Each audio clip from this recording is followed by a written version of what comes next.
하나님께서 훈련을 시키시는데 저는 개인적으로 다윗 모습 가운데 초지일관을 하나님께서 훈련을 시키는 것이 아닌가라고 하는 생각을 해봅니다. 다윗의 모습이 비록 한 목동이었고 또 한 가족의 8형제 중에 막내였고 어떤 그런 삶의 배경과 환경이 있었지만 하나님께서 그 목자 같은 이 목자의 삶을 살았던 이 다윗을 신분이 결국 왕까지 바뀌어 되는 진짜 어떻게 보면 가장 밑이라고 하는 개념을 이해해 주십시오. 가장 이 밑에 있던 목자라고 한다면 가장 위에 있을 반 왕위에 오르는 그런 삶의 모습의 변화가 있지만 과연 다윗이 왕이 돼서도 그 삶의 가치가 그렇게 변화했을까라고 생각할 때 저는 개인적으로 다윗의 위대함은 아무리 자신의 신분이나 어떤 직위가 높아질지라도 그의 삶은 하나님 앞에 언제나 동일하게 쓰임 받았다라는 것을 느끼게 됩니다. 물론 삶의 실수도 있고 범죄한 적도 있고 그래서 하나님 앞에 정말 통한의 회복을 간구하며 회개의 기도를 드렸던 다윗이기도 하였지만 그러나 다윗의 위대함에 제가 개인적으로 참 다윗이 멋있다라고 하는 것은 목자였던 그 목동이었던 그 어린 아이의 그 심정의 고백이 왕이 오르서도 동일하게 모습이 이어지는 것을 볼 수 있었다라는 것이죠. 그래서 그 초심이라고 하는 것, 또 우리 삶 가운데 초지일관한 삶을 산다는 것이 생각보다 쉽지 않다라는 것을 우리는 무엇보다 잘 알고 있죠. 어쨌든 이 다윗이 사무엘을 만나고 그의 집에 왔을 때 다윗은 정말 목자였습니다. 말 그대로 들판에서 양을 치고 또 양을 돌보는 그런 목자였죠. 하나님께서 다윗에게 목자의 정체성을 여러 번 말씀하셨습니다. 그리고 목자와 같은 삶을 다윗에게 요구하셨고 또 그렇게 훈련도 시키셨습니다. 다윗이 광야에서 받은 훈련도 결국 목자 훈련이었죠. 목자는 크게 두 방향을 가져야 됩니다. 하나는 목자장이신 하나님의 명령을 절대적으로 순종해야 되죠. 목자는 이 목장의 주인인 그 주인의 말을 어겨서는 안 됩니다. 절대적으로 순종해야 되죠. 다윗은 이 목자의 훈련을 통해 절대적인 하나님의 음성, 하나님의 말씀에 순종할 준비와 훈련이 되어졌다는 것입니다.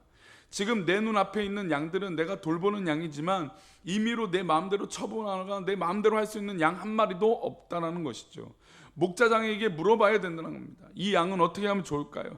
양떼를 어디로 가면 좋을까요? 물론 다윗의 권한이 점점 커져서 양떼를 움직이는 권한도 또 어디로 가게 하는 그런 권한도 생기겠지만 그러나 그 모든 주권이 이 목장의 주인이고 또 어떻게 보면 아버지이고 또 결국엔 영적으로 하나님 아버지라는 것입니다. 다윗은 광야에서 항상 하나님께 묻는 훈련을 했죠. 그래서 심지어 블레셋 지경에 있을 때도 하나님 내가 어떻게 할까요? 라고 물었던 그의 삶.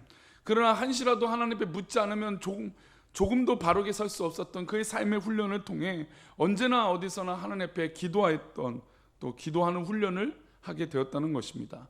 왕이 올라서도 마찬가지입니다. 왕이 올라서도 언제나 그는 전쟁에 앞서서 행하였고 하나님 앞에 기도했습니다. 기도했을 때 늘 하나님께서 승리로 이끌어 주셨죠. 그러나 그가 기도하지 않고 예배하지 않았을 때 어떻게 됩니까? 음란한 죄에 빠지게 되고 또 가장 사랑하는 자신의 수족인 장군을 우리아를 죽게 만드는 그런 참혹한 죄를 저지르게 되었다는 것입니다. 즉 다윗은 왕위에 올라서도 하나님 말씀에 하나님의 음성에 철저하게 훈련이 되어지는 그런 또한 삶을 하나님께서 요구하셨다는 것입니다.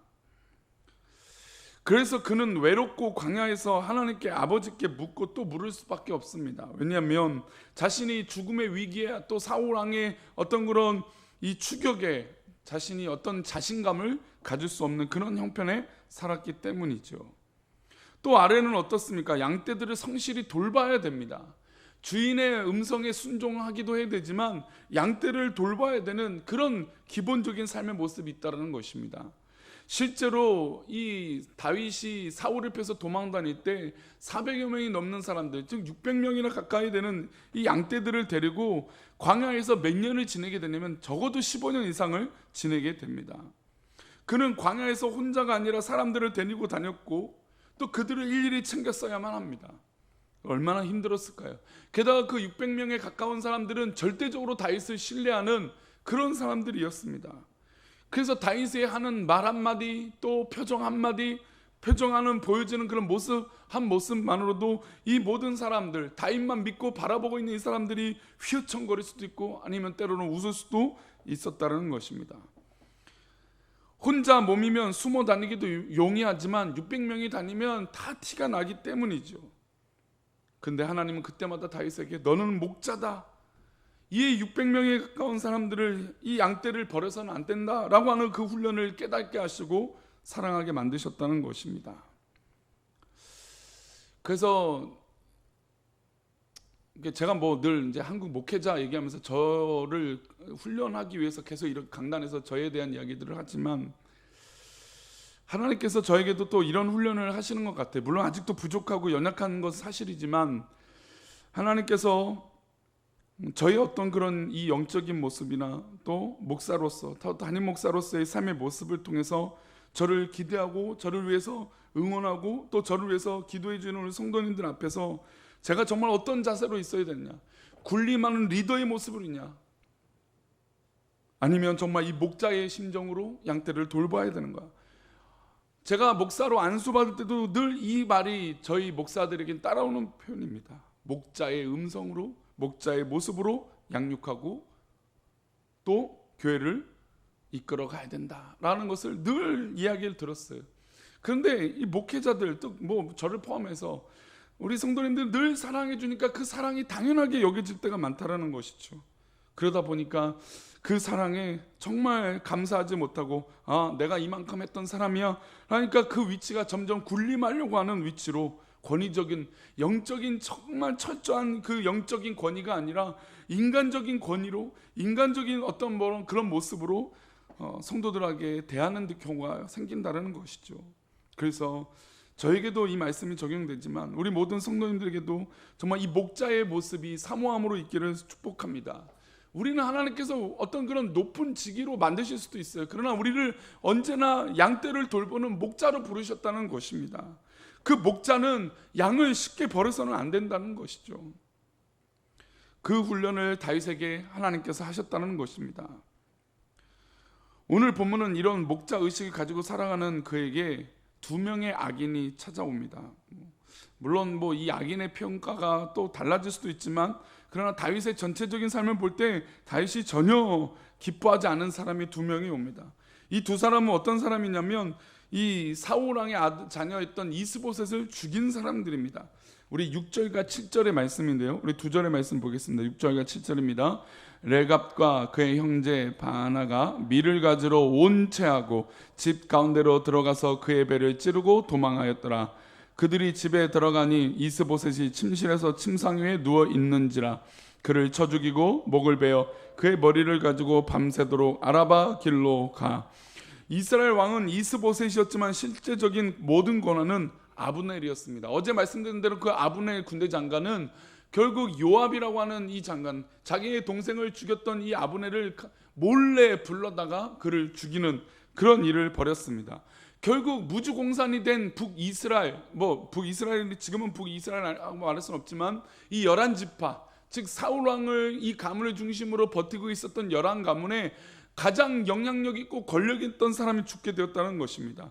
그러고 나서 이 모든 사람들이 불안해하니까 결국 이스보셋을 죽임으로 다윗과 화친을 맺고 다윗에게 이 왕위를 줘야겠다라고 생각을 했습니다. 우리 8절 말씀 보겠습니다. 8절입니다. 헤브론에 이르러 다윗 왕에게 이스보셋의 머리를 들이며 아뢰되 왕의 생명을 해하려 하던 원수 사울의 아들 이스보셋의 머리가 여기 있나이다.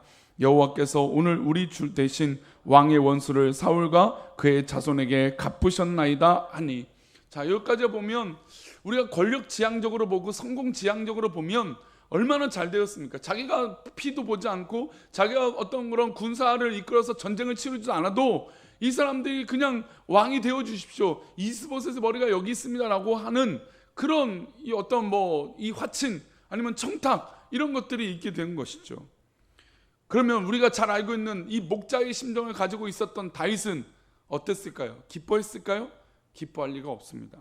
다윗은 자신이 죽일 수도 있었던 그 사울 왕을 내버려 두면서 하나님 역사하심을 기다렸던 사람이었습니다. 그리고 그 훈련이 되어졌던 사람이죠. 우리 한번 보겠습니다. 우리 10절 말씀 4장 10절 말씀 읽어보겠습니다. 전에 사람이 내게 알리기를 보라 사울이 죽었다 하며 그가 좋은 소식을 전하는 줄로 생각하였어도 내가 그를 잡아 시글락에서 죽여서 그것을 그 소식을 전한 가품으로 삼았거늘. 사울을 자기가 죽였다, 사울 왕이 죽었다라고 하는 소식을 전했던 그 사람을 이 다윗이 가만두지 않았다, 내가 너를 죽였다라고 하는 표현을 하긴 겁니다. 그래서 11절 12절 이렇게 얘기합니다. 우리 11절 12절 말씀도 이어서 읽어보겠습니다. 하물며 악인이 의인의 그의 집 침상 위에서 죽인 것이겠느냐. 그런즉 내가 악인의 피 흘린 죄를 너에게 갚아서 너희를 이 땅에서 없이 하지 아니하겠느냐 하고 청년들에게 명령하며 곧 그들을 죽이고 수족을 베어 헤브론 목가에 매달고 이스보셋의 머리를 가져다가 헤브론에서 아브넬의 무덤에 매장하였더라. 다윗은 물론 이 사람들을 용서하지 않았지만 하나님께서 하실 것을 절대적으로 믿고 신뢰하는데 인간의 방법으로, 어떤 인간의 모습으로 이렇게 했던 이 자들을 가만둘 수 없었다는 것입니다. 사울 왕이 그렇게 죽었을 때도 마찬가지였고 지금 이스보셋이 죽은 이 상황에도 마찬가지였다는 것입니다. 사실 이 몰락하는 사울 왕가를 다윗은 마음만 먹으면 일찍 완전 전국 통일을 할 수 있었던 사람이었습니다. 그러나 그가 헤브론에서 7년 반 동안 기다리면서 하나님의 때를 기다렸다는 것입니다. 헤브론 즉 유다의 왕으로서 살면서 7년 반 동안 전국 통일을 할 수 있는 기회도 수두룩 없이 많았습니다. 그러나 그가 끝까지 하나님의 방법, 인간의 방법이 아닌 하나님의 방법으로 기다리고 또 인간의 방법으로 했던 그런 모든 자들을 정말 철저하게 하나님의 이름으로 응징하고 또 심판해서 정말 하나님의 놀라우심, 그 목자의 마음으로 계속 살게 하셨다는 것입니다. 즉 다윗은 이 목자의 심정으로 내 의지와 내 삶의 방법으로 하지 않겠다라는 것입니다. 물론 우리 꿈꾸는 교회가 지금 재개발로 인해서 정말 우리가 어떻게든 이것을 막기 위해서 애쓰고 힘쓰고 또 인간적인 방법을 다 하고 있습니다. 사실 이게 늘 신앙의 딜레마예요. 이렇게까지 해야 되나? 저렇게까지 해야 되나? 그러나 우리가 그것엔 조금 바로 설 필요가 있습니다. 제가 누누이 말씀드리지만 완전하지 않은 이 사회 법으로 인해서 명확한 보상 규정이 없다 보니 이런 일들이 저희 교회뿐만 아닙니다. 저희 교회랑 똑같은 현장도 수두룩 없이 많습니다. 가깝긴 삼양동에서도 마찬가지. 저희 교회랑 똑같은 현실이 처해 있는 경우가 있어요.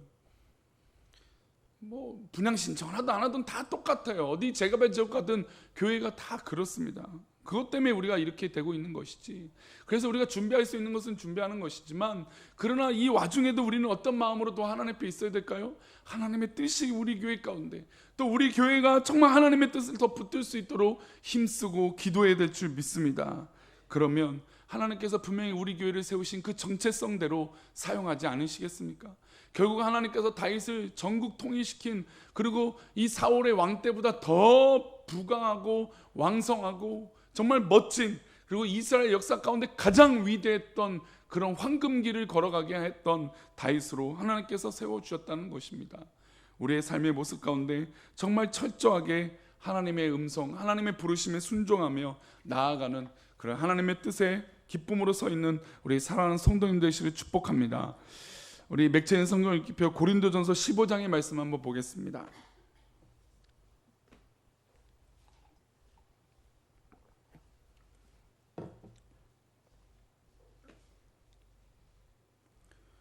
고린도전서 15장 말씀.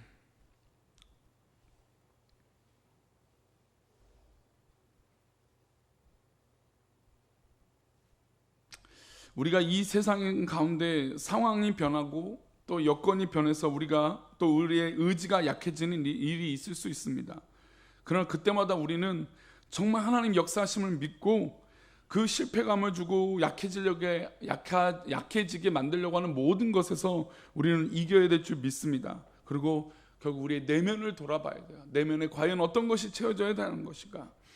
초지일관 하나님 앞에 겸손히 사역할 수 있는 나를 부르신 하나님의 놀라운 그 뜻을 깨닫는 우리 사랑하는 성도님 되시길 축복합니다. 우리 먼저 8절과 9절 말씀, 15장 8절 9절입니다. 읽어봅니다. 맨 나중에 만삭되지 못하여 난 자 같은 내게도 보이셨느니라. 나는 사도 중에 가장 작은 자라. 나는 하나님의 교회를 박해하였으므로 사도라 칭함을 받기를 감당하지 못할 자니라. 사울은 자신이 하나님 앞에 또 주님을 만난 이것이 만삭되지 못한 자 같은 사람이라고 생각했습니다. 그리고 자신이 그렇게 위대한 일들을 하고 있음에도 불구하고 나는 가장 작은 자라고 얘기했습니다. 이 얘기는 그냥 겸손한 척하려고 했던 것이 아니라 그가 과거에 했던 일도 있었고 나는 정말 하나도 자랑할 수 없는 그런 사람이다 라고 얘기합니다. 사실 지금도 만삭되지 못하여 출산을 하면 인큐베이터도 들어가고 많은 의학으로 해야 됩니다. 근데 과거에 정말 2000년 전에 만삭되지 못한 아이라면 정말 그 생명을 보장할 수 없고 장담할 수 없었을 것입니다.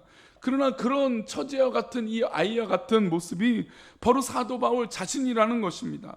그래서 이 사도 바울 그 자신 같은 사람이 살아갈 수 있는 방법, 내가 이렇게 복음의 사역을 감당하고 하나님의 일들을 감당할 수 있는 방법은 바로 10절에 있다는 것입니다. 10절 말씀 읽어보겠습니다. 그러나 내가 나된 것은 하나님의 은혜로 된 것이니 내게 주신 그의 은혜가 헛되지 아니하여 내가 모든 사도보다 더 많이 수고하였으나 내가 한 것이 아니요 오직 나와 함께 하신 하나님의 은혜로다. 아멘.